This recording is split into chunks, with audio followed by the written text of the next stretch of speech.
Flávio Daniel Medrada da Silva, aluno do curso de especialização em docência em biologia da turma de Ipirá. Nesta tarde estarei fazendo aqui o trabalho solicitado pelo professor Arthur, que é um seminário no formato de uma aula ministrada no ensino médio, uma aula de biologia, voltada também para a questão do uso das novas tecnologias. Então o trabalho foi apresentado à Universidade Federal do Vale do São Francisco, a Univasf, como requisito de avaliação da disciplina de tecnologia de ensino aplicada à biologia. Como já disse, solicitado pelo professor Arthur. Eu escolhi um tema, que é um tema bastante prático da biologia, que é a questão da respiração celular. E vou apresentar aqui como mais ou menos eu estaria dando essa aula no ensino médio utilizando as TICs, que são essas novas tecnologias. Então, a respiração celular. O que é a respiração celular? Como todos já sabem, as nossas células elas fazem alguns processos naturais, que é a questão da divisão celular, feita pela mitose e pela meiose, e o próprio processo da respiração celular. A respiração celular nada mais é que o momento em que o nosso organismo, as nossas células, transformam aquelas proteínas, aqueles nutrientes que chegou a ter lá pela questão das correntes sanguíneas, pelo sistema digestório, e vai transformar essas proteínas, esses nutrientes, essas substâncias em um tipo de energia para o desenvolvimento dessa célula. A respiração celular vai ser mais ou menos uma troca, ou uma conversão de um alimento, de uma proteína, de um nutriente em um tipo de energia que nós chamamos dessa energia ATP, que é o trifosfato de adenosina. Então a respiração celular vai ser dividida em três etapas, que vai da glicólise, o ciclo de Krebs e a fosforilação oxidativa. Essa primeira etapa que eu vou tentar falar aqui, se der tempo na aula, falarei das outras duas, mas vou me ater aqui somente à primeira etapa, que é a glicólise. Ela vai ser mais ou menos o quê? Vai ser a quebra da molécula de glicose. Então, a maioria dos alimentos que nós comemos, ele tem essa proteína que é a glicose. Então, o que vai acontecer é que essa glicose ela vai chegar até as nossas células pelas nossas correntes sanguíneas. Quando chegar nas nossas células, vai ocorrer o que? A quebra dessa molécula de glicose. O interessante aqui é que essa molécula de glicose ela vai possuir 6 carbonos aderidos a ela. Quando ela entra nas nossas células, o que é que vai acontecer? Vai começar a quebra e o processo de quebra dessa molécula, até a última fase da respiração celular, que é a fosforilação oxidativa. Então, quando essa glicose chega, começa a dar-se início ali o que? A respiração celular, ou seja, a troca de alimento, a conversão desse alimento em uma energia para a célula.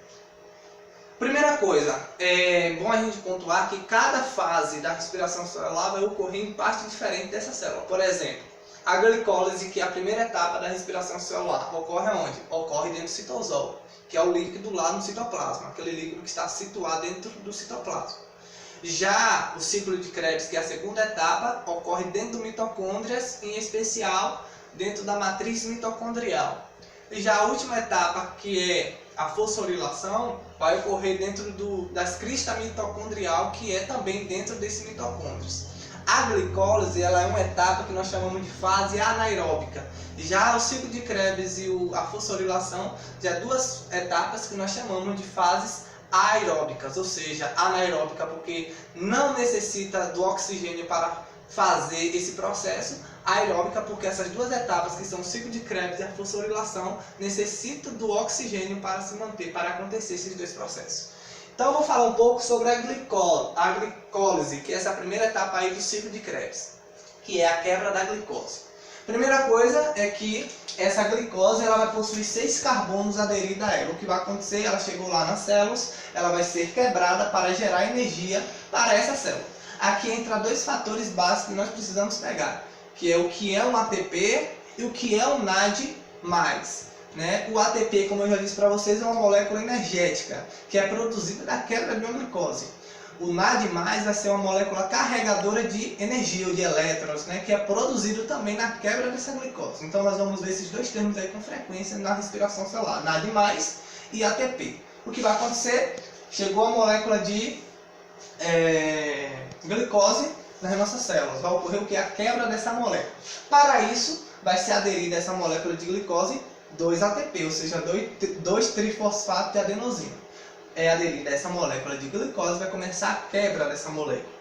Quando há quebra dessa molécula, toda vez que há uma quebra, né, de um carbono, a quebra de uma molécula de carbono, acontece um processo bioquímico que nós chamamos de descarboxilação. Ou seja, a descarboxilação vai ser a quebra dessa molécula de glicose. E quando há quebra dessa molécula, o que acontece? Tu tem a liberação de energia. E essa energia vai sair em formato de ATP, em formato de hidrogênio e em formato de elétron, no formato desses três tipos de energia. Então tem a liberação de energia. Por que isso acontece? Porque duas moléculas energéticas de ATP estão aderidas a essa molécula de glicose. Então o que vai acontecer é que essa molécula de glicose ela vai ficar balanceada porque tem duas correntes energéticas passando nas pontas dessa molécula. Então acontece a quebra, porque é muita energia que está passando ali, e quando tu tem a quebra dessa molécula de glicose, que é uma molécula também que contém muita energia, tu vai ter a liberação dessa energia. O que acontece? O NAD+, que é uma molécula carregadora de elétrons, vai captar esses elétrons que foram produzidos na quebra dessa glicose, e ele vai entrar para dentro do mitocôndrio para dar prosseguimento à segunda fase, que é o ciclo de Krebs. E já o que vai acontecer aqui, vai ser formado também duas moléculas de hidrogênio na quebra dessa glicose, e ao mesmo tempo vai ser produzido mais 2 ATPs, resultado também da quebra dessa molécula de glicose. Então nesse final aí, tu vai ter o quê? Duas novas moléculas formadas, que nós chamaremos essas duas moléculas formadas de ácido pirúvicos ou piruvatos. Então esses dois piruvatos aí, vai ter também aderido a elas o quê? Mais 2 ATPs. 2 que foram utilizados no início da quebra e 2 que foram formados no processo da quebra da glicose. Então quando tu quebra essa glicose, tu tem a produção de mais 2 ATPs. Então agora tu vai ter não 2, mas 4 ATPs formados, né? Então esses 4 ATPs estarão associados a essas duas novas moléculas que foram produzidas. O que vai acontecer é que esses ATPs vão se desvincular dessa molécula e vão vagar pelo citoplasma, pela membrana plasmática dessa célula, enquanto essas duas moléculas que foram produzidas, elas vão vagar, né, para dentro do mitocôndrio para dar início ao ciclo de Krebs. Então lá, quando essas duas moléculas de piruvato chegar lá dentro do mitocôndrio, começa, né, o que nós chamamos de ciclo de Krebs. Eu vou passar agora um vídeo que é uma ilustração para a gente entender mais ou menos como é que essa molécula de glicose se transforma nessas duas moléculas de piruvato, né? Onde há a quebra dela e simultaneamente ela percorre esse caminho até chegar dentro do mitocôndrio.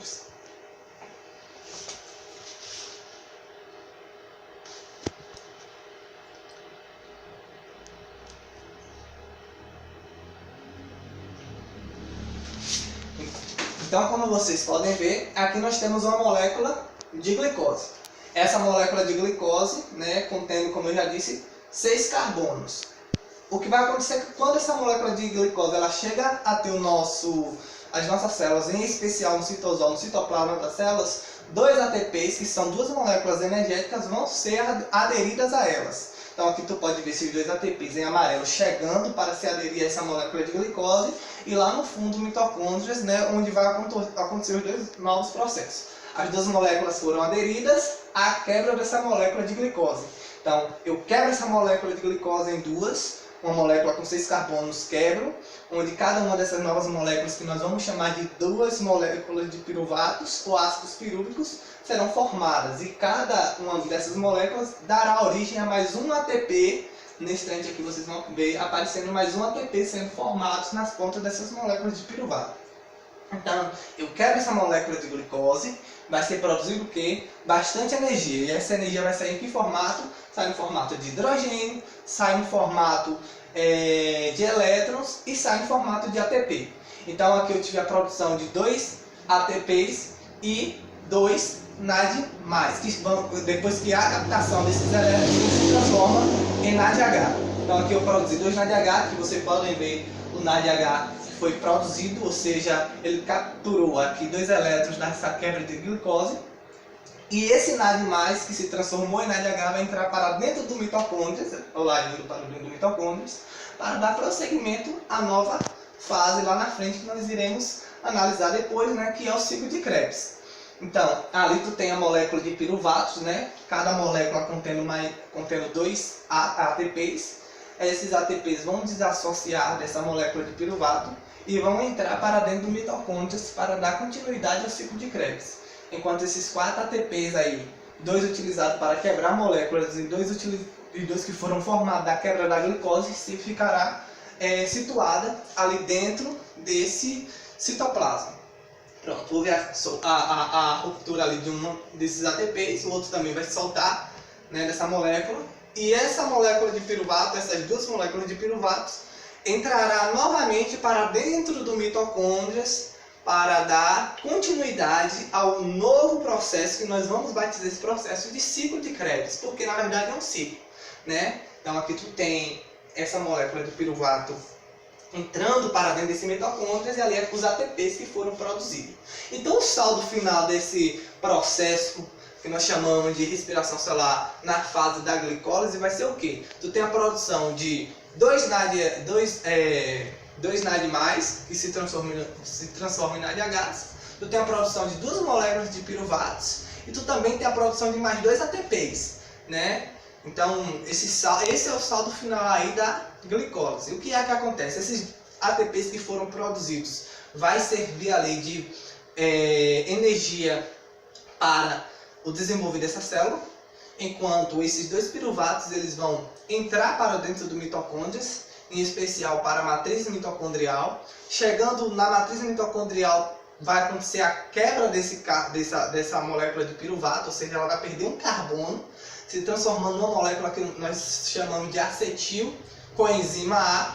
Essa coenzima A vai entrar para dentro do mitocôndrias, para a matriz novamente mitocondrial, acontecendo um ciclo, né, que nós batizamos de ciclo de Krebs, porque a molécula de acetil-CoA vai conter 2 carbonos associados a uma proteína que nós chamamos de acetilcoenzima A. Aí o nome, né, acetilcoenzima A, porque ela recebe essa proteína. Um tipo de ácido que nós chamamos de ácido oxalacético vai fazer a doação de 4 carbonos para essa molécula de acetil-CoA, transformando-a em um ácido que nós chamamos de ácido cítrico. E aí esse ácido cítrico, né, vai se transformar em um ácido com 5 carbonos que nós chamamos de ácido cetoglutárico, depois o ácido málico, o ácido oxalacético e assim sucessivamente. Então é um processo que nós podemos analisar que na verdade é um ciclo que vai acontecendo. Como a aula não dá mais tempo para falar sobre esses 2 processos, então ficaremos aqui hoje somente na respiração celular, essa primeira fase que é a glicólise, a quebra da molécula de glicose, né? Nessa primeira etapa que conhecemos aí, analisamos, tu tem a molécula com 6 carbonos, ela se quebra. Quando há quebra dela, tu tem a produção de energia em 3 formatos, em formato de elétrons, de hidrogênio, de ATPs. Esses ATPs vão ficar ali dentro do citoplasma, enquanto os elétrons que foram produzidos serão capturados por uma molécula carregadora, né, de energia, que é o NAD+, se transformando em NADH. Toda vez que ele captura esses elétrons, ele se transforma em NADH. E a produção de 2 novas moléculas que nós chamamos de moléculas de piruvatos ou ácidos pirúvicos, que entrarão para dentro do mitocôndrias, para prosseguir aí com o ciclo de Krebs e lá na frente a fosforilação oxidativa ou a cadeia respiratória, que também nós chamamos de cadeia respiratória. Então, essa foi a minha apresentação, um conteúdo bastante prático de biologia, que é a respiração celular, conhecida também como respiração aeróbica e anaeróbica, e apresentando aqui, né,